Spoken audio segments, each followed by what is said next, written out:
नमस्कार दोस्तों। कहानियों की श्रृंखला में आज हम मुंशी प्रेमचंद द्वारा लिखी कहानी उपदेश सुनेंगे। दोस्तों, अगर आपको मेरा चैनल पसंद आता है और आप मेरे चैनल पर नए हैं तो मेरा आपसे विनम्र अनुरोध है कि मेरे चैनल को सब्सक्राइब करें, लाइक करें, साथ ही अपने दोस्तों और रिश्तेदारों के साथ शेयर भी करें। तो आइए सुनते हैं उपदेश। स्वर राखी पांडे। प्रयाग के सुशिक्षित समाज में पंडित देवरत्न शर्मा वास्तव में एक रत्न थे। शिक्षा भी उन्होंने उच्च श्रेणी की पाई थी और कुल के भी उच्च थे। न्यायशीला गवर्नमेंट ने उन्हें एक उच्च पद पर नियुक्त करना चाहा, पर उन्होंने अपनी स्वतंत्रता का घात करना उचित न समझा। उनके कई शुभचिंतक मित्रों ने बहुत समझाया कि इस सुअवसर को हाथ से मत जाने दो। सरकारी नौकरी बड़े भाग्य से मिलती है। बड़े बड़े लोग इसके लिए तरसते हैं और कामना लिए ही संसार से प्रस्थान कर जाते हैं। अपने कुल की कीर्ति उज्जवल करने का इससे सुगम और मार्ग नहीं है। इसे कल्पवृक्ष समझो। विभव, संपत्ति, सम्मान और ख्याति, यह सब इसके दास हैं। रह गई देश सेवा, सो तुम ही देश के लिए क्यों प्राण देते हो?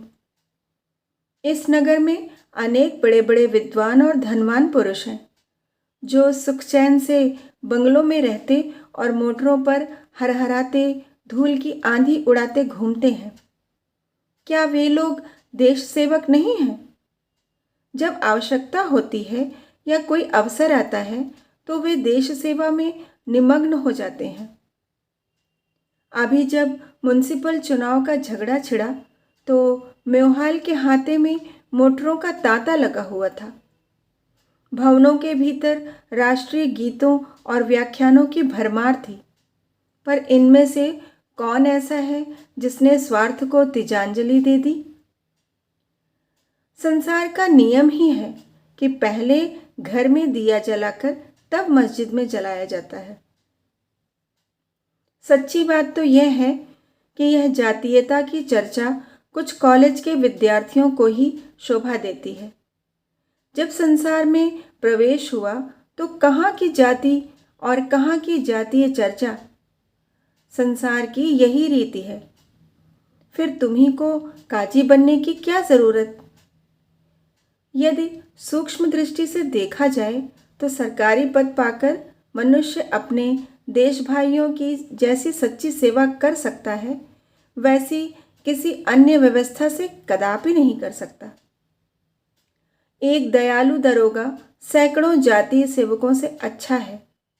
एक न्यायशील धर्मपरायण मजिस्ट्रेट साहब जातीय दानवीरों से अधिक सेवा कर सकता है। इसके लिए केवल हृदय में लगन चाहिए। मनुष्य चाहे जिस अवस्था में हो, देश का हित साधन कर सकता है। इसीलिए अब अधिक आगा पीछा न करो, चटपट पद को स्वीकार कर लो। शर्मा जी को और युक्तियां कुछ न जचीं, पर इस अंतिम युक्ति की सारगर्भिता से वह इनकार न कर सके। लेकिन फिर भी चाहे नियम परायणता के कारण, चाहे केवल आलस्य के वश में, जो बहुधा ऐसी दशा में जातीय सेवा का गौरव पा जाता है, उन्होंने नौकरी से अलग रहने में ही अपना कल्याण समझा। उनके इस स्वार्थ त्याग पर कॉलेज के नवयुवकों ने उन्हें खूब बधाइयाँ दी।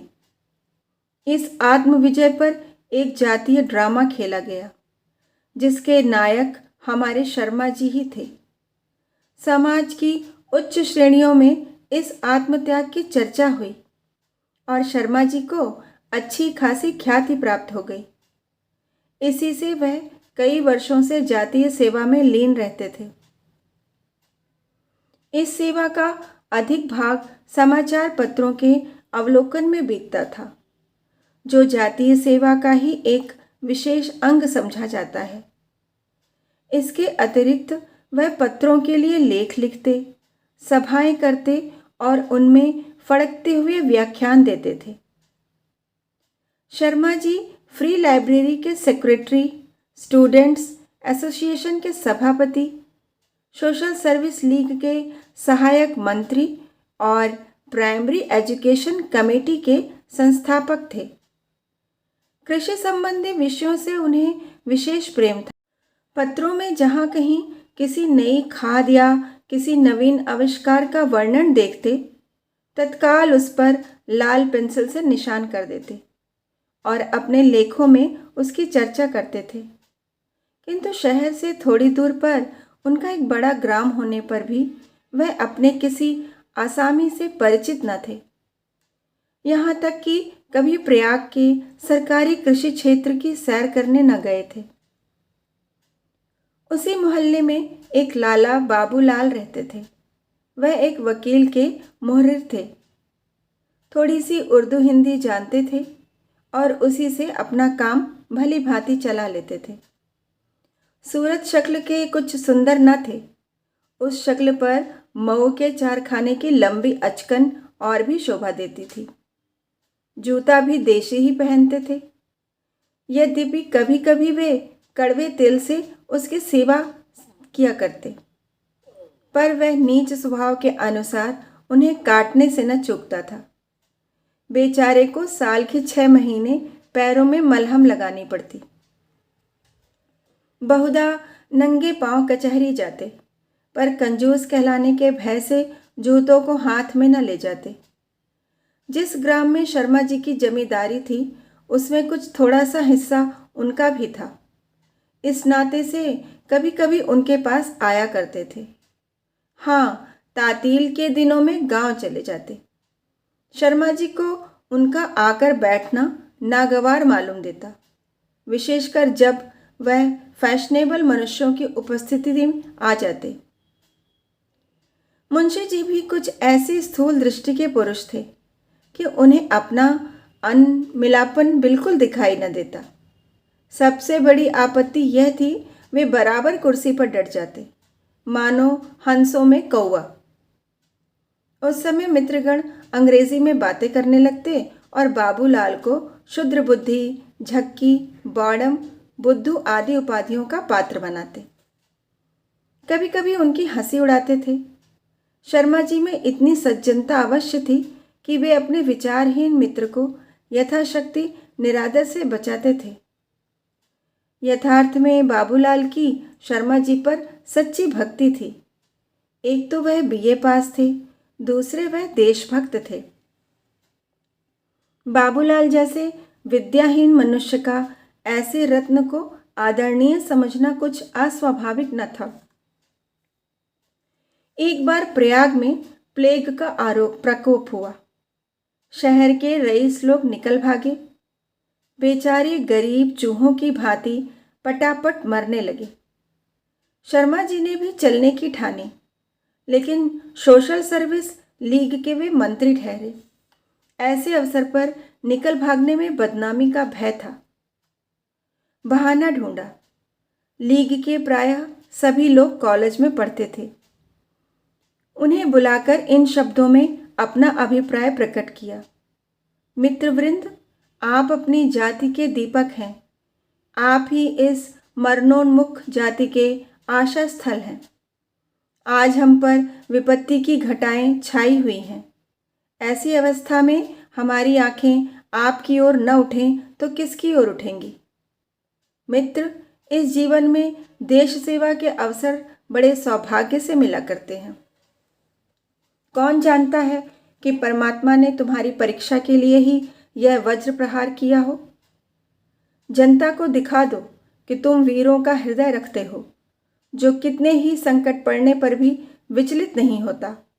हाँ, दिखा दो कि वह वीर प्रसविनी पवित्र भूमि जिसने हरिश्चंद्र और भरत को उत्पन्न किया, आज भी शून्य गर्भा नहीं है।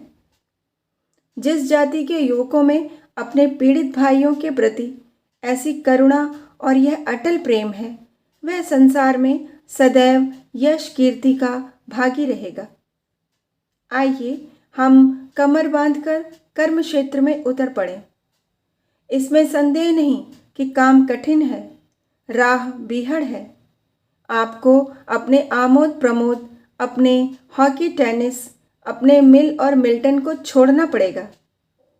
तुम जरा हिचकोगे, हटोगे और मुंह फेर लोगे, परंतु भाइयों, जातीय सेवा का स्वर्गीय आनंद सहज में नहीं मिल सकता। हमारा पुरुषत्व, हमारा मनोबल, हमारा शरीर यदि जाति के काम न आवे तो वह व्यर्थ है। मेरी प्रबल आकांक्षा थी कि इस शुभ कार्य में मैं तुम्हारा हाथ बटा सकता, पर आज ही देहातों में भी बीमारी फैलने का समाचार मिला है। अतएव मैं यहाँ का काम आपके सुयोग्य सुदृढ़ हाथों में सौंपकर देहात में जाता हूँ कि यथासाध्य देहाती भाइयों की सेवा करूं। मुझे विश्वास है कि आप सहर्ष मातृभूमि के प्रति अपना कर्तव्य पालन करेंगे। इस तरह गला छुड़ाकर शर्मा जी संध्या समय स्टेशन पहुंचे, पर मन कुछ मलिन था। वे अपनी इस कायरता और निर्बलता पर मन ही मन लज्जित थे। संयोगवश स्टेशन पर उनके एक वकील मित्र मिल गए। यह वही वकील थे जिनके आश्रय में बाबूलाल का निर्वाह होता था। यह भी भागे जा रहे थे। बोले, कहिए शर्मा जी, किधर चले? क्या भाग खड़े हुए? शर्मा जी पर घड़ों पानी पड़ गया, पर संभल कर बोले, भागू क्यों? वकील, सारा शहर क्यों भागा जा रहा है? शर्मा जी, मैं ऐसा कायर नहीं हूं। वकील, यार क्यों बात बनाते हो? अच्छा बताओ, कहाँ जाते हो? शर्मा जी, देहातों में बीमारी फैल रही है, वहाँ कुछ रिलीफ का काम करूँगा। वकील, यह बिल्कुल झूठ है। अभी मैं डिस्ट्रिक्ट गजट देख के चला आता हूँ। शहर के बाहर कहीं बीमारी का नाम नहीं है। शर्मा जी निरुत्तर होकर भी विवाद कर सकते थे। बोले, गजट को आप देववाणी समझते होंगे, मैं नहीं समझता। वकील, आपके कान में तो आकाश के दूत कह गए होंगे। साफ साफ क्यों नहीं कहते कि जान के डर से भागा जा रहा हूं? शर्मा जी, अच्छा मान लीजिए यही सही, तो क्या पाप कर रहा हूं? सबको अपनी जान प्यारी होती है। वकील, हाँ, आप आए राह पर। यह मर्दों की सी बात है। अपने जीवन की रक्षा करना शास्त्र का पहला नियम है, लेकिन अब भूल कर भी देशभक्ति की डींग न मारिएगा। इस काम के लिए बड़ी दृढ़ता और आत्मिक बल की आवश्यकता है। स्वार्थ और देशभक्ति में विरोधात्मक अंतर है। देश पर मिट जाने वाले को देश सेवक का सर्वोच्च पद प्राप्त होता है। वाचलता और कोरी कलम घिसने से देश सेवा नहीं होती। कम से कम मैं तो अखबार पढ़ने को यह गौरव नहीं दे सकता। अब कभी बढ़ बढ़कर बातें न कीजिएगा। आप लोग अपने सिवा सारे संसार को स्वार्थांत समझते हैं। इसी से कहता हूँ। शर्मा जी ने उद्दंडता का कुछ उत्तर न दिया। घृणा से मुंह फेरकर गाड़ी में बैठ गए। तीसरे ही स्टेशन पर शर्मा जी उतर पड़े। वकील की कठोर बात से खिन्न हो रहे थे। चाहते थे कि उसकी आंख बचाकर निकल जाए, पर देख ही लिया और हंसकर बोला, क्या आपके ही गांव में प्लेग का दौरा हुआ है? शर्मा जी ने कुछ उत्तर न दिया। बहली पर जा बैठे। कई बेगार हाजिर थे। उन्होंने असबाब उठाया। फागुन का महीना था। आमों के ब्यौर में से महकती हुई मंद मंद वायु चल रही थी। कभी कभी कोयल की सुरीली तान सुनाई दे जाती थी। खलिहानों में किसान आनंद से उन्मत्त हो होकर फाग गा रहे थे। लेकिन शर्मा जी को अपनी फटकार पर ऐसा ग्लानि थी कि इन चित्ताकर्षक वस्तुओं का उन्हें कुछ ध्यान ही न हुआ। थोड़ी देर बाद वे ग्राम में पहुंचे। शर्मा जी के स्वर्गवासी पिता का एक रसिक पुरुष थे। एक छोटा सा बाग, छोटा सा पक्का कुआं, बंगला, शिवजी का मंदिर, यह सब उन्हीं के कीर्ति चिन्ह थे। वह गर्मी के दिनों में यहीं रहा करते थे। पर शर्मा जी के यहाँ आने का पहला ही अवसर था। बेगारियों ने चारों तरफ सफाई कर रखी थी। शर्मा जी बहली से उतरकर सीधे बंगले में चले गए। सैकड़ों आसामी दर्शन करने आए थे, पर वह उनसे कुछ न बोले। घड़ी रात जाते जाते शर्मा जी के नौकर टमटम लिए आ पहुंचा। कहार, रसाइस और रसोइयाँ महाराज तीनों ने आसामियों को इस दृष्टि से देखा मानो वह उनके नौकर हैं। साइस ने एक मोटे ताजे किसान से कहा, घोड़े को खोल दो। किसान बेचारा डरता डरता घोड़े के निकट गया। घोड़े ने अनजान आदमी को देखते ही तेवर बदलकर कनौतियां खड़ी की। किसान डर के लौट आया। तब साइस ने उसे ढकेल कर कहा, बस निरे बछिया के ताऊ ही हो। हल जोतने से क्या अक्ल भी चली जाती है? यह लो घोड़ा टहलाओ। मुंह क्या बनाते हो? कोई सिंह है कि खा जाएगा? किसान ने भय से कांपते हुए रास पकड़ी। उसका घबराया हुआ मुख देखकर हंसी आती थी। पग पग पर घोड़े को चौकन्नी दृष्टि से देखता, मानो वह कोई पुलिस का सिपाही है। रसोई बनाने वाले महाराज एक चरपाई पर लेटे हुए थे। कड़क कर बोले, अरे नौआ कहाँ है? चल पानी वानी ला, हाथ पैर धो दे। कहार ने कहा, अरे किसी के पास जरा सुरती चूना हो तो देना, बहुत देर से तमाकू नहीं खाई। मुख्तार साहब ने इन मेहमानों की दावत का प्रबंध किया। साइस और कहार के लिए पूरियां बनने लगीं। महाराज को सामान दिया गया। मुख्तार साहब इशारे पर दौड़ते थे और दीन किसानों का तो पूछना ही क्या, वे तो बिना दामों के गुलाम थे। सच्चे स्वतंत्र लोग इस समय सेवकों के सेवक बने हुए थे। कई दिन बीत गए। शर्मा जी अपने बंगले में बैठे पत्र और पुस्तकें पढ़ा करते थे। रस्किन की कथा अनुसार राजाओं और महात्माओं के सत्संग का सुख लूटते थे। हॉलैंड के कृषि विधान, अमेरिकी शिल्प वाणिज्य और जर्मनी की शिक्षा प्रणाली आदि गूढ़ विषयों पर विचार किया करते थे। गांव में ऐसा कौन था जिसके साथ बैठते? किसानों से बातचीत करने को उनका जी चाहता, पर न जाने क्यों वे उजड्ड अक्खड़ लोग उनसे दूर रहते। शर्मा जी का मस्तिष्क कृषि संबंधी ज्ञान का भंडार था।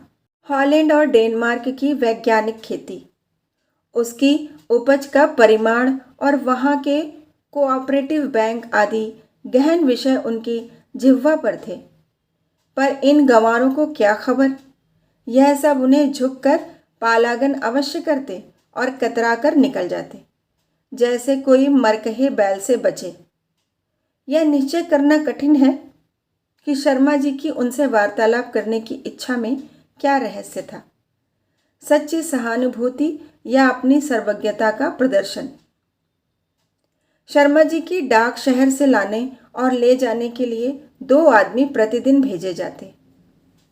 वह लुई कूने की जल चिकित्सा के भक्त थे। मेवों का अधिक सेवन करते थे। एक आदमी इस काम के लिए भी दौड़ाया जाता था। शर्मा जी ने अपने मुख्तार से सख्त ताकीद कर दी थी कि किसी से मुफ्त काम न लिया जाए। तथापि शर्मा जी को यह देखकर आश्चर्य होता था कि कोई इन कामों के लिए प्रसन्नता से नहीं जाता। प्रतिदिन बारी बारी से आदमी भेजे जाते थे। वह इसे भी बेकार समझते थे। मुख्तार साहब को प्रायः कठोरता से काम लेना पड़ता था। शर्मा जी किसानों की इस शिथिलता को मुटमर्दी के सिवा और क्या समझते? कभी कभी वह स्वयं क्रोध से भरे हुए अपने शांति कुटीर से निकल आते और अपनी तीव्र वाक शक्ति का चमत्कार दिखाने लगते थे। शर्मा जी के घोड़े के लिए घास चारे का प्रबंध भी कुछ कम कष्टदायक न था। रोज संध्या समय डांट डपट और रोने चिल्लाने की आवाज़ें उन्हें सुनाई देती थीं। एक कोलाहल सा मच जाता था, पर वह इस संबंध में अपने मन को इस प्रकार समझा लेते थे कि घोड़ा भूखों नहीं मर सकता। घास का दाम दे दिया जाता है। यदि इस पर भी यह हाय हाय होती है तो हुआ करे। शर्मा जी को यह कभी नहीं सूझी कि जरा चमारों से पूछ लें कि घास का दाम मिलता है या नहीं। यह सब व्यवहार देख देख कर उन्हें अनुभव होता जाता था कि देहाती बड़े मुटमर्द बदमाश हैं। इनके विषय में मुख्तार साहब जो कुछ कहते हैं वह यथार्थ है। पत्रों और व्याख्यानों में उनकी अवस्था पर व्यर्थ गुलगपाड़ा मचाया जाता है। यह लोग इसी बर्ताव के योग्य हैं। जो इनकी दीनता और दरिद्रता का राग अलापते हैं वह सच्ची अवस्था से परिचित नहीं है। एक दिन शर्मा जी महात्माओं की संगति से उकता कर सैर को निकले। घूमते फिरते खलिहानों की तरफ निकल गए। वहां आम के वृक्ष के नीचे किसानों की गाढ़ी कमाई के सुनहरे ढेर लगे हुए थे। चारों ओर भूसे की आंधी सी उड़ रही थी। बैल अनाज का एक गाल खा लेते थे। यह सब उन्हीं की कमाई है। उनके मुंह में आज चाबी देना बड़ी कृतज्ञता है। गांव के बढ़ई चमार, धोबी और कुम्हार अपना वार्षिक कर उगाहने के लिए जमा थे। एक और नट ढोल बजा बजा कर अपने करतब दिखा रहा था। कवीश्वर महाराज की अतुल काव्य शक्ति आज उमंग पर थी। शर्मा जी इस दृश्य से बहुत प्रसन्न हुए, परंतु इस उल्लास में उन्हें अपने कई सिपाही दिखाई दिए जो लठ लिए अनाज के ढेरों के पास जमा थे। पुष्प वाटिका में ठूंठ जैसा भद्दा दिखाई देता है अथवा ललित संगीत में जैसे कोई बेसुरी तान कानों को अप्रिय लगती है, उसी तरह शर्मा जी की सहृदयतापूर्ण दृष्टि में ये मंडराते हुए सिपाही दिखाई दिए। उन्होंने निकट जाकर एक सिपाही को बुलाया। उन्हें देखते ही सबके सब पगड़ियां संभालते दौड़े। शर्मा जी ने पूछा, तुम लोग यहाँ इस तरह क्यों बैठे हो? एक सिपाही ने उत्तर दिया, सरकार, हम लोग आसामियों के सिर पर सवार न रहें तो एक कौड़ी वसूल न हो। अनाज घर में जाने की देर है, फिर वह सीधे बात भी न करेंगे। बड़े सरकश लोग हैं। हम लोग रात की रात बैठे रहते हैं, इतने पर भी जहाँ आँख झपकी ढेर गायब हुआ। शर्मा जी ने पूछा, तुम लोग यहाँ कब तक रहोगे? एक सिपाही ने उत्तर दिया, हुजूर, बनियों को बुलाकर अपने सामने अनाज तौलाते हैं। जो कुछ मिलता है उसमें से लगान काटकर बाकी आसामी को देते हैं। शर्मा जी सोचने लगे, जब यह हाल है तो इन किसानों की अवस्था क्यों न खराब हो। यह बेचारे अपने धन के मालिक नहीं हैं। उसे अपने पास रखकर अच्छे अवसर पर नहीं बेच सकते। इस कष्ट का निवारण कैसे किया जाए? यदि मैं इस समय इनके साथ रियायत कर दूं तो लगान कैसे वसूल होगा? इस विषय पर विचार करते हुए वहां से चल दिए। सिपाहियों ने साथ चलना चाहा, पर उन्होंने मना कर दिया। भीड़ भाड़ में उन्हें उलझन होती थी। अकेले ही गांव में घूमने लगे। छोटा सा गांव था, पर सफाई की कहीं नाम न था। चारों ओर से दुर्गंध उठ रही थी। किसी के दरवाजे पर गोबर सड़ रहा था तो कहीं कीचड़ और कूड़े का ढेर वायु को विषैली बना रहा था। घरों के पास ही घूर पर खाद के लिए गोबर फेंका हुआ था, जिससे गांव में गंदगी फैलने का साथ साथ खाद का सारा अंश धूप और हवा के साथ गायब हो जाता था। गांव के मकान तथा रास्ते बेसिलसिले, बेढंगे तथा टूटे फटे थे। मोरियों से गंदे पानी के निकास का कोई प्रबंध न होने की वजह से दुर्गंध से दम घुटता था। शर्मा जी ने नाक पर रुमाल लगा ली। सांस रोककर तेजी से चलने लगे। बहुत जी घबराया तो दौड़े और हाँफते हुए एक सघन नीम के वृक्ष की छाया में आकर खड़े हो गए। अभी अच्छी तरह सांस भी न लेने पाए थे कि बाबूलाल ने आकर पालागन किया और पूछा, क्या कोई सांड था? शर्मा जी सांस खींचकर बोले, सांड से अधिक भयंकर विषैली हवा थी। ओह, यह लोग ऐसी गंदगी में रहते हैं। बाबूलाल, रहते क्या हैं, किसी तरह जीवन के दिन पूरे करते हैं। शर्मा जी, पर यह स्थान तो साफ है। बाबूलाल, जी हाँ, इस तरह गांव के किनारे तक साफ जगह मिलेगी। शर्मा जी, तो उधर इतना मैला क्यों है? बाबूलाल, गुस्ताखी माफ हो तो कहूँ। शर्मा जी हंसकर बोले, प्राणदान मांगा होता, सच बताओ क्या बात है? एक तरफ ऐसी स्वच्छता और दूसरी तरफ वह गंदगी। बाबूलाल, यह मेरा हिस्सा है और वह आपका हिस्सा है। मैं अपने हिस्से की देखरेख स्वयं करता हूँ, पर आपका हिस्सा नौकरों की कृपा के अधीन है। शर्मा जी, अच्छा यह बात है। आखिर आप क्या करते हैं? बाबूलाल, और कुछ नहीं, केवल ताकीद करता रहता हूँ। जहाँ अधिक मैलापन देखता हूँ स्वयं साफ करता हूँ।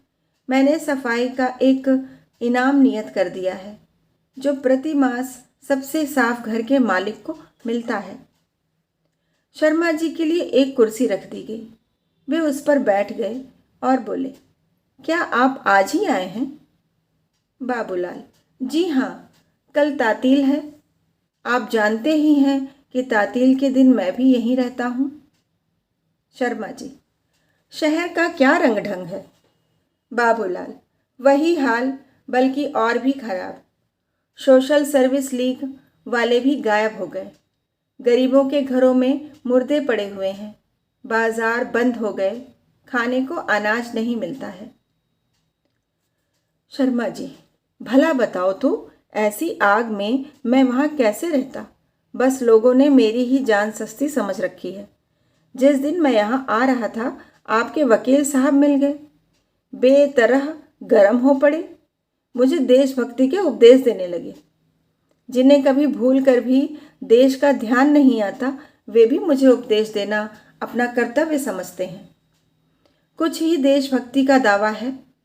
जिसे देखो वही तो देश सेवक बना फिरता है।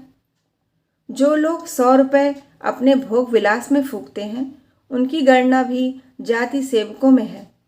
मैं तो फिर भी कुछ न कुछ करता हूँ। मैं भी मनुष्य हूँ, कोई देवता नहीं। धन की अभिलाषा अवश्य है। मैं जो अपना जीवन पत्रों के लिए लेख लिखने में काटता हूँ, देश हित की चिंता में मग्न रहता हूँ, उसके लिए मेरा इतना सम्मान बहुत समझा जाता है। जब किसी सेठ जी या किसी वकील साहब के दरे दौलत पर हाजिर हो जाऊं, तो वह कृपा करके मेरा कुशल समाचार पूछ लें। उस पर भी यदि दुर्भाग्यवश किसी चंदे के संबंध में जाता हूं, तो लोग मुझे यम का दूत समझते हैं। ऐसी रुखाई का व्यवहार करते हैं जिससे सारा उत्साह भंग हो जाता है। यह सब आपत्तियां तो मैं झेलूं, पर जब किसी सभा का सभापति चुनने का समय आता है, तो कोई वकील साहब इसके पात्र समझे जाते हैं, जिन्हें अपने धन के सिवा उक्त पद का कोई अधिकार नहीं। तो भाई, जो गुड़ खाए वह कान छिदावे। देश हितैषियों का पुरस्कार यही जातीय सम्मान है। जब वहां तक मेरी पहुंच ही नहीं, तो व्यर्थ जान क्यों दूं? यदि यह 8 वर्ष मैंने लक्ष्मी की आराधना में व्यतीत किए होते, तो अब तक मेरी गिनती बड़े आदमियों में होती। अभी मैंने कितने परिश्रम से देहाती बैंकों पर लेख लिखा। महीनों उसकी तैयारी में लगे। सैकड़ों पत्र पत्रिकाओं के पन्ने उलटने पड़े, पर किसी ने उसके पढ़ने का कष्ट भी न उठाया। यदि इतना परिश्रम किसी और काम में किया होता, तो कम से कम स्वार्थ तो सिद्ध होता। मुझे ज्ञात हो गया कि इन बातों को कोई नहीं पूछता। सम्मान और कीर्ति यह सब धन के नौकर है। बाबूलाल, आपका कहना यथार्थ ही है, पर आप जैसे महानुभाव इन बातों को मन में लावेंगे तो यह काम कौन करेगा? शर्मा जी, वही करेंगे जो ऑनरेबल बने फिरते हैं या जो नगर के पिता कहलाते हैं। मैं तो अब देशाटन करूंगा, संसार की हवा खाऊंगा। बाबूलाल समझ गए कि यह महाशय इस समय आपे में नहीं है। विषय बदलकर पूछा, यह तो बताइए, आपने देहात को कैसे पसंद किया? आप तो पहले ही पहल यहाँ आए हैं। शर्मा जी, बस यही कि बैठे बैठे जी घबराता है। हाँ, कुछ नए अनुभव अवश्य प्राप्त हुए हैं। कुछ भ्रम दूर हो गए। पहले समझता था कि किसान बड़े दीन दुखी होते हैं। अब मालूम हुआ कि यह मुटमर्द, आनुदार और दुष्ट हैं। सीधे बात न सुनेंगे, पर कड़ाई से जो काम चाहे करा लो। बस निरे पशु हैं। और तो और लगान के लिए भी उनके सिर पर सवार रहने की ज़रूरत है। टल जाओ तो कौड़ी वसूल ना हो। नालिश कीजिए, बेदखली जारी कीजिए, कुर्की कराइए, यह सब आपत्तियां सहेंगे, पर समय पर रुपया देना नहीं जानते। यह सब मेरे लिए नई बातें हैं। मुझे अब तक इनसे जो सहानुभूति थी, अब वह नहीं है। पत्रों में उनकी हीनावस्था के जो मरसिए गाए जाते हैं, ये वह सर्वथा कल्पित है।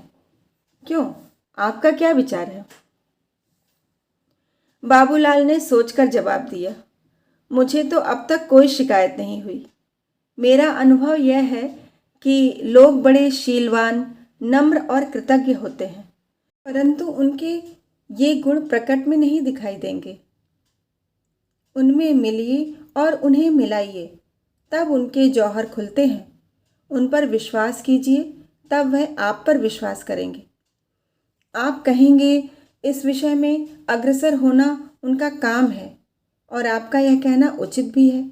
लेकिन शताब्दियों से वह इतने पीसे गए हैं, इतनी ठोकरें खाई हैं कि उनमें स्वाधीन गुणों का लोप सा हो गया है। जमींदार को वह एक हौवा समझते हैं, जिनका काम उन्हें निगल जाना है। वह उनका मुकाबला नहीं कर सकते, इसलिए छल और कपट से काम लेते हैं, जो निर्धनों का एकमात्र आधार है। पर आप एक बार उनके विश्वास पात्र बन जाइए, फिर आप कभी उनकी शिकायत न करेंगे। बाबूलाल यह बातें कर ही रहे थे कि कई चमारों ने घास के बड़े बड़े गट्ठे लाकर डाल दिए और चुपचाप चले गए। शर्मा जी को आश्चर्य हुआ, इसी घास के लिए इनसे बंगले पर हाय हाय होती है, और यहाँ किसी को खबर भी नहीं हुई। बोले, आखिर अपना विश्वास जमाने का कोई उपाय भी है? बाबूलाल ने उत्तर दिया, आप स्वयं बुद्धिमान हैं।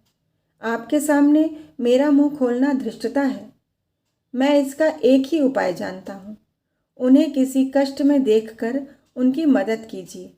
मैंने उन्हीं के लिए वैदक सीखा और एक छोटा मोटा औषधालय अपने साथ रखता हूँ।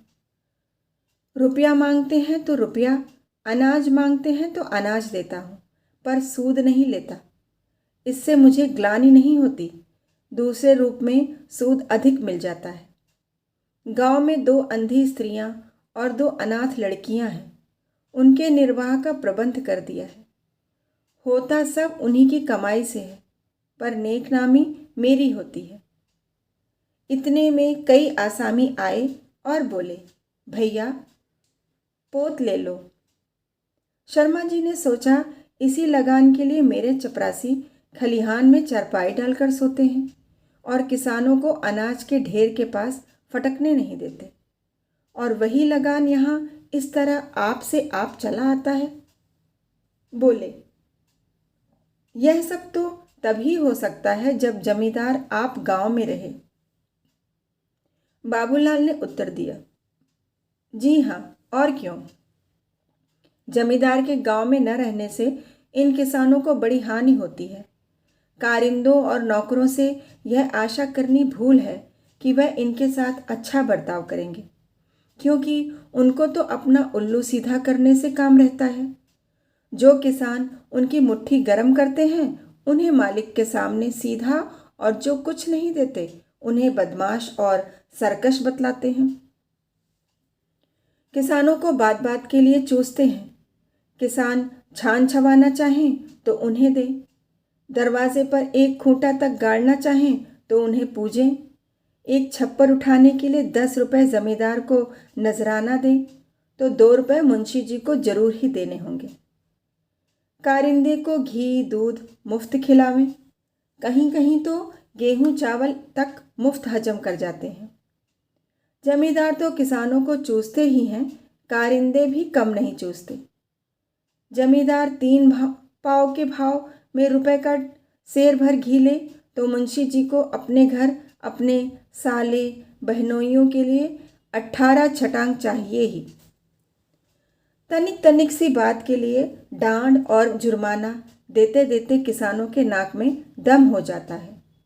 आप जानते हैं, इसी से और कहीं की 30 रुपए की नौकरी छोड़कर भी जमींदारों की कारिंदगी गिरी लोग 8 रुपए 10 रुपए में स्वीकार कर लेते हैं, क्योंकि 8 रुपए 10 रुपए का कारिंदा साल में 800 1000 रुपए ऊपर से कमाता है। खेद तो यह है कि जमींदार लोगों में शिक्षा की उन्नति के साथ साथ शहर में रहने की प्रथा दिनों दिन बढ़ती जा रही है। मालूम नहीं आगे चलकर इन बेचारों की क्या गति होगी। शर्मा जी को बाबूलाल की बातें विचारपूर्ण मालूम हुई, पर वह सुशिक्षित मनुष्य थे। किसी बात को चाहे वह कितनी ही यथार्थ क्यों न हो, बिना तर्क के ग्रहण नहीं कर सकते थे। बाबूलाल को वह सामान्य बुद्धि का आदमी समझते आए थे। इस भाव में एकाएक परिवर्तन हो जाना असंभव था। इतना ही नहीं, इन बातों का उल्टा प्रभाव यह हुआ कि वह बाबूलाल से चिढ़ गए।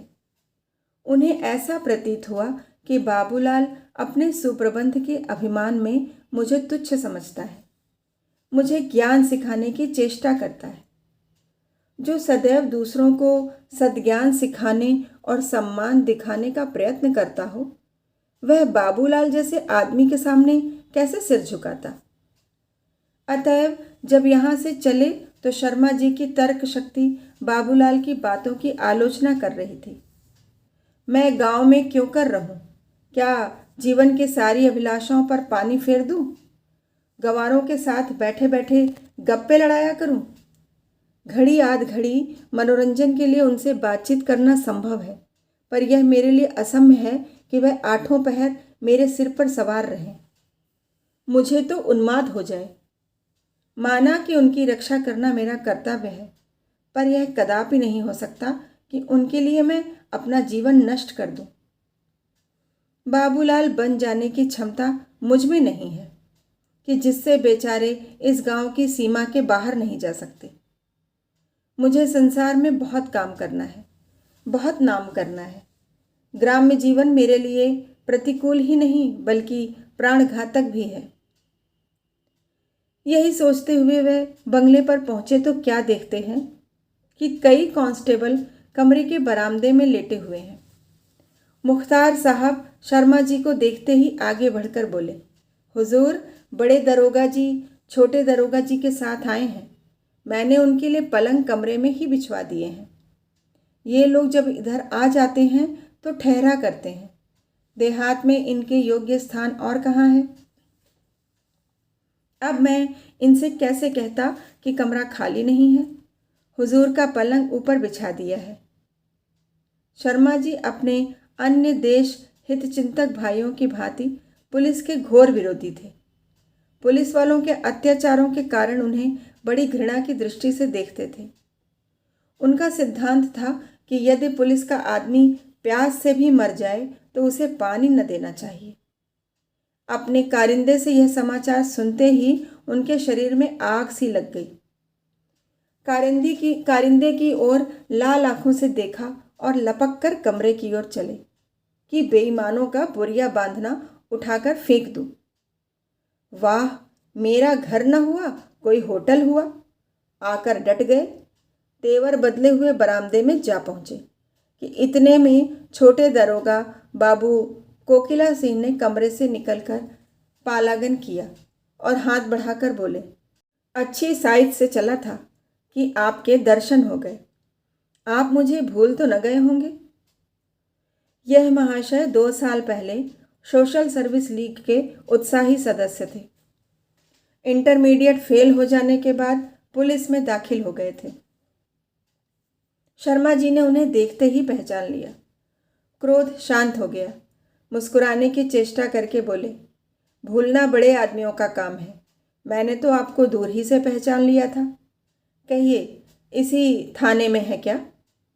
कोकिला सिंह बोले, जी हाँ, आजकल यहीं हूँ। आइए, आपको दारोगा जी से इंट्रोड्यूस करा दूं? भीतर आराम कुर्सी पर लेटे दारोगा जुल्फिकार अली खां हुक्का पी रहे थे। बड़े डील डॉल के मनुष्य थे, चेहरे से रोब टपकता था। शर्मा जी को देखते ही उठकर हाथ मिलाया और बोले, जनाब से नियाज हासिल करने का शौक मुद्दत से था, आज खुशनसीब मौका भी मिल गया। इस मुदाखिलत बेजा को मुआफ़िज़ फरमाइएगा।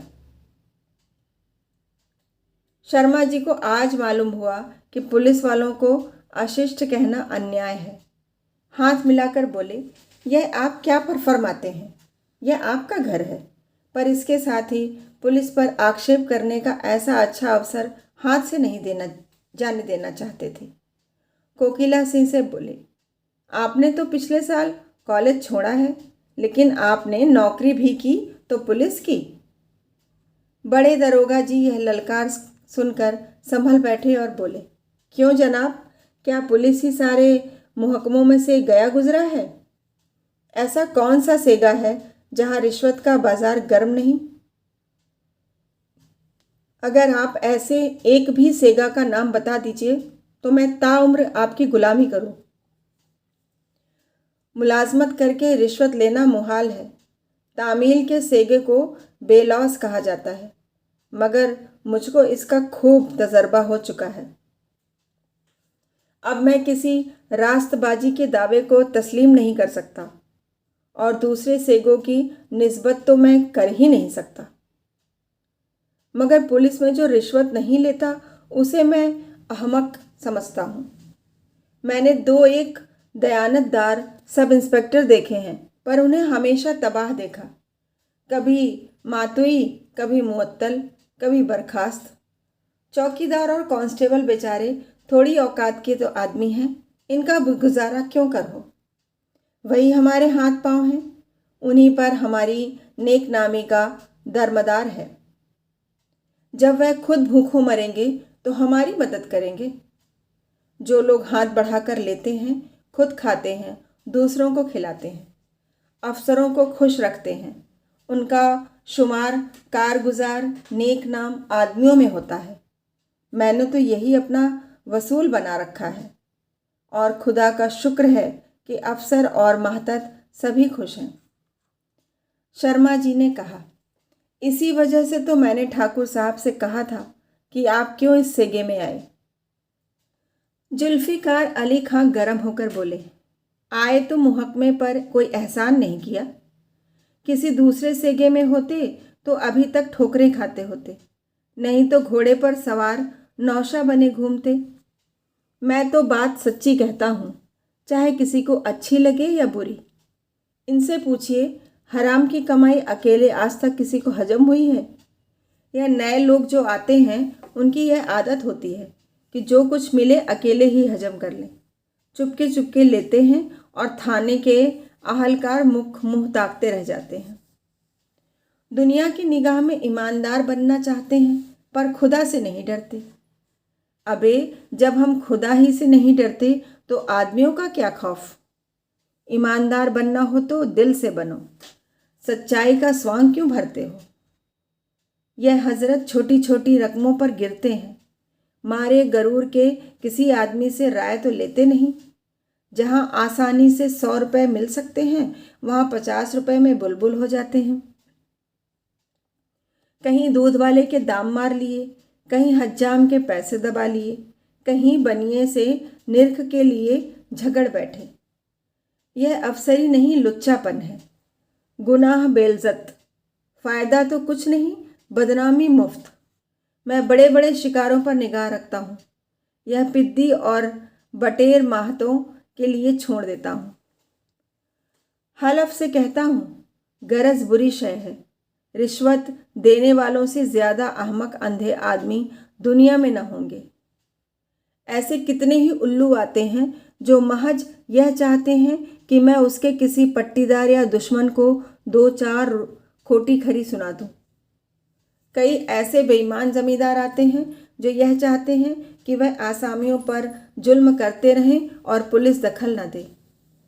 इतने ही के लिए वह सैकड़ों रुपए मेरी नज़र करते हैं, और खुशामद घालू में। ऐसे अक्ल के दुश्मनों पर रहम करना हिमाकत है। जिले में मेरे इस इलाके को सोने की खान कहते हैं। इस पर सबके दांत रहते हैं। रोज़ एक न एक शिकार मिलता रहता है। जमींदार निरे जाहिल लंठ ज़रा ज़रा सी बात पर फौजदारियां कर बैठते हैं। मैं तो खुदा से दुआ करता हूँ कि यह हमेशा इसी जिहालत के गड्ढे में पड़े रहें। सुनता हूँ कोई साहब आम तालीम का सवाल पेश कर रहे हैं। उस भले मानुस को न जाने क्या धुन है। शुक्र है हमारी आली फहम सरकार ने नामंजूर कर दिया। बस इस सारे इलाके में एक यही आपका पट्टीदार अलबत्ता समझदार आदमी है। उसके यहाँ मेरी या किसी की दाल नहीं गलती, और लुत्फ़ यह है कि कोई उससे नाखुश नहीं, बस मीठी मीठी बातों से मन भर देता है। अपने आसामियों के लिए जान देने को हाजिर, और हलफ से कहता हूँ कि अगर मैं ज़मींदार होता तो इसी शख्स का तरीका अख्तियार करता। ज़मींदार का फ़र्ज़ है कि अपने आसामियों को जुल्म से बचाए, उन पर शिकारियों का वार न होने दे। बेचारे गरीब किसानों की जान के तो सभी ग्राहक होते हैं, और हलफ से कहता हूँ उनकी कमाई उनके काम नहीं आती। उनकी मेहनत का मज़ा हम लूटते हैं। ये तो ज़रूरत से मजबूर होकर इंसान क्या नहीं कर सकता। पर हक यह है कि इन बेचारों की हालत वाकई रहम के काबिल है, और जो शख्स उनके लिए सीना सिपर हो सके उसके कदम चूमने चाहिए। मगर मेरे लिए तो वही आदमी सबसे अच्छा है जो शिकार में मेरी मदद करे। शर्मा जी ने इस बकवाद को बड़े ध्यान से सुना। वह रसिक मनुष्य थे। इसकी मार्मिकता पर मुग्ध हो गए। सहृदयता और कठोरता के ऐसे विचित्र मिश्रण से उन्हें मनुष्यों के मनोभावों का एक कौतूहलजनक परिचय प्राप्त हुआ। ऐसी वाक्पटुता का उत्तर देने की कोशिश करना व्यर्थ था। क्या कोई तहकीकात है या महज गश्त? दरोगा जी बोले, जी नहीं, महज गश्त। आजकल किसानों के फसल के दिन हैं। यही जमाना हमारी फसल का भी है। शेर को भी तो मांद में बैठे बैठे शिकार नहीं मिलता, जंगल में घूमता है। हम भी शिकार की तलाश में हैं। किसी पर खुफिया फरोशी का इल्ज़ाम लगाया, किसी को चोरी का माल खरीदने के लिए पकड़ा, किसी को हमल हराम का झगड़ा उठाकर फांसा। अगर हमारे नसीब से डाका पड़ गया तो हमारी पांचों उंगलियां घी में समझिए। डाकू तो नोच खसोट कर भागते हैं, असली डाका हमारा पड़ता है। आसपास के गांव में झाड़े फेर देते हैं। खुदा से शबो रोज़ दुआ किया करते हैं कि परवरदिगार कहीं से रिजक भेज, झूठे सच्चे डाके की खबर आवे। अगर देखा कि तकदीर पर शाकिर रहने से काम नहीं चलता तो तदबीर से काम लेते हैं। ज़रा से इशारे की ज़रूरत है, डाका पड़ते क्या देर लगती है। आप मेरी साफ गोई पर हैरान होते होंगे। अगर मैं अपने सारे हथकंडे बयान करूं तो आप यकीन न करेंगे, और लुत्फ़ यह कि मेरा शुमार ज़िले के निहायत होशियार, कारगुजार, दयानतदार सब इंस्पेक्टरों में है। फ़र्ज़ी डाके डलवाता हूँ, फ़र्ज़ी मुजलिम पकड़ता हूँ, मगर सजाएं असली दिलवाता हूँ। शहादतें ऐसी गढ़ता हूँ कि कैसा ही बैरिस्टर का चचा क्यों ना हो, उन्हें गिरफ्तार नहीं कर सकता। इतने में शहर से शर्मा जी की डाक आ गई। वे उठ खड़े हुए और बोले, दारोगा जी, आपकी बातें बड़ी मज़ेदार होती हैं। अब इजाज़त दीजिए, डाक आ गई है, ज़रा उसे देखना है। चांदनी रात थी। शर्मा जी खुली छत पर लेटे हुए एक समाचार पत्र पढ़ने में मग्न थे। अकस्मात कुछ शोरगुल सुनकर नीचे की तरफ झांका तो क्या देखते हैं कि गांव के चारों तरफ से कांस्टेबलों के साथ किसान चले आ रहे हैं। बहुत से आदमी खलिहान की तरफ से बड़बड़ाते आते थे। बीच बीच में सिपाहियों की डांट फटकार की आवाज़ें भी कानों में आती थीं। यह सब आदमी बंगले के सामने सहन में बैठे थे। कहीं कहीं स्त्रियों का अंतर्नाद भी सुनाई देता था। शर्मा जी हैरान थे कि मामला क्या है। इतने में दरोगा जी की भयंकर गरज सुनाई पड़ी। हम एक न मानेंगे, सब लोगों को थाने चलना होगा। फिर सन्नाटा हो गया। मालूम होता था कि आदमियों में कानाफूसी हो रही है। बीच बीच में मुख्तार साहब और सिपाहियों के हृदय विदारक शब्द आकाश में गूंज उठते। फिर ऐसा जान पड़ा कि किसी पर मार पड़ रही है। शर्मा जी से अब न रहा गया। वह सीढ़ियों के द्वार पर आए। कमरे में झांक कर देखा, मेज पर रुपए गिने जा रहे थे। दारोगा जी ने फरमाया, इतने बड़े गांव में सिर्फ यही? मुख्तार साहब ने उत्तर दिया, अभी घबराइए नहीं, अब की मुखियों की खबर ली जाए, रुपयों का ढेर लग जाता है। यह कहकर मुख्तार ने नए किसानों को पुकारा, पर कोई न बोला। तब दारोगा जी का गगनभेदी नाद सुनाई दिया, यह लोग सीधे ना मानेंगे, मुखियों को पकड़ लो, हथकड़ियाँ भर दो, एक एक को डामुल भिजवाऊंगा। यह नादिरशाही हुक्म पाते ही कांस्टेबलों का दल उन आदमियों पर टूट पड़ा। ढोल सी पिटने लगी। क्रंदन ध्वनि से आकाश गूंज उठा। शर्मा जी का रक्त खौल रहा था। उन्होंने सदैव न्याय और सत्य की सेवा की थी। अन्याय और निर्दयता का यह करुणात्मक अभियान उनके लिए असम्य था। अचानक किसी ने रो रो कर कहा, दुहाई सरकार की, मुख्तार साहब हम लोगन को हक नाहक मरवाए डारत हैं। शर्मा जी क्रोध से कांपते हुए धम धम कोठे से उतर पड़े। यह दृढ़ संकल्प कर लिया कि मुख्तार साहब को मारे हंटरों के गिरा दूं। पर जनसेवा में मनोवेगों को दबाने की बड़ी प्रबल शक्ति होती है। रास्ते ही में संभल गए। मुख्तार को बुलाकर कहा, मुंशी जी, आपने यह क्या गुल गपाड़ा मचा रखा है? मुख्तार ने कहा, हुजूर, दरोगा जी जाने, मुझे क्या मतलब। दरोगा जी बड़े चतुर पुरुष थे। मुख्तार साहब की बातों से उन्होंने समझा था कि शर्मा जी का स्वभाव भी अन्य जमींदारों के सदृश है, इसलिए वह बेखटके थे। पर इस समय उन्हें अपनी भूल ज्ञात हुई। शर्मा जी के तेवर देखे, नेत्रों से क्रोध अग्नि की ज्वाला निकल रही थी। शर्मा जी की शक्तिशालीनता से भली भांति परिचित थे। समीप आकर बोले, आपके इस मुख्तार ने मुझे बड़ा धोखा दिया, वरना मैं हलफ से कहता हूँ कि यहाँ आग न लगती। आप मेरे मित्र बाबू कोकिला सिंह के मित्र हैं और इस नाते से मैं आपको अपना मुरब्बी समझता हूँ। पर इस नामर्दू बदमाश ने मुझे बड़ा चकमा दिया। मैं भी ऐसा अहमक था कि इसके चक्कर में आ गया। मैं बहुत नादिम हूँ कि हिकामत के बाइस जनाब को इतनी तकलीफ हुई। मैं आपसे मुआफ़ी का सायल हूँ। मेरी एक दोस्ताना इल्तमाश यही है कि जितनी जल्दी मुमकिन हो इस शख्स को बरतरफ कर दीजिए। यह आपकी रियासत को तबाह किए डालता है। अब मुझे भी इजाज़त हो कि अपने मनहूस कदम यहाँ से ले जाऊँ। मैं हलफ से कहता हूँ कि मुझे आपको मुँह दिखाते शर्म आती है। यहाँ तो यह घटना हो रही थी, उधर बाबूलाल अपने चौपाल में बैठे हुए इसके संबंध में अपने कई आसामियों से बातचीत कर रहे थे। शिवदीन ने कहा, भैया, आप जाके दरोगा जी को काहे नहीं समझावत हो? राम राम, ऐसन अंधेर। बाबूलाल, भाई, मैं दूसरे के बीच में बोलने वाला कौन? शर्मा जी तो वही हैं। वह आप ही बुद्धिमान हैं। जो उचित होगा करेंगे। यह आज कोई नई बात थोड़े ही है। देखते तो हो कि आए दिन एक ना एक उपद्रव मचा ही रहता है। मुख्तार साहब का इसमें भला होता है।